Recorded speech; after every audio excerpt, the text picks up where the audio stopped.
Asalaamu calaykum waraxmatullaahi tacaala wabarakaatu dhammaan asxaabteeda qiimaha iyo qaayaha inaga mudan meel walba dunida ka joogtaan waxaan idin leeyahay isku soo naqad wanaagsan soo dhawaada.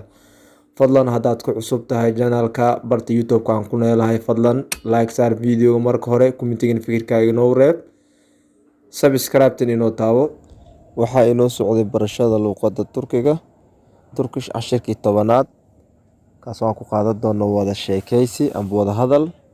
Okay, waxaan bilaabaneynaa cashirkeena imtixaanaha ee hore inoogu socday noo bilow. Ingilizce biliyor musunuz? Ingilizce biliyor musunuz? oo la macno tahay ma taqaanaa Ingiriiska amba ma garanaysaa?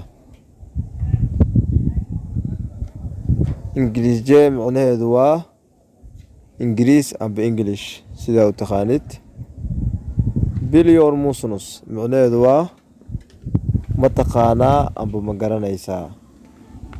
İngilizce konuşabiliyor musunuz? İngilizce konuşabiliyor musunuz? Yani İngiriiska ma ku hadli kartaa amba ma awoodaa inaad ku hadasho luqadda Ingiriiska? İngilizce sida hore usoo sheegnay waa Ingiriis.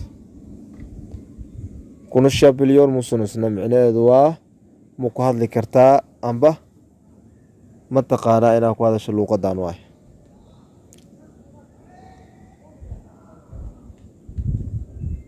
Hayır İngilizce bilmiyorum. Hayır İngilizce bilmiyorum. Waxay la macno tahay maya ma aqaan Ingiriiska. Maya ma aqaan Ingiriiska. Hayır macnaheedu waa maya. İngilizce sida hore usoo sheegnay waa English amba Ingiriis. Bilmiyorum nama aqaan waa macnaheeda amba ma garanayo. qaab kale oo dhigi kartin waa jirta haddii aad taqaanid waxaad leedahay evet biliyorum. Evet biliyorum. Ha waa aqaanaa amba waan garanayaa. Evet macnaheedu waa ha. Biliyorum macnaheeduna waa waan aqaanaa amba waan garanayaa. Yazabilir misiniz? Yazabilir misiniz? Yazabilir misiniz? Ma qori kartaa?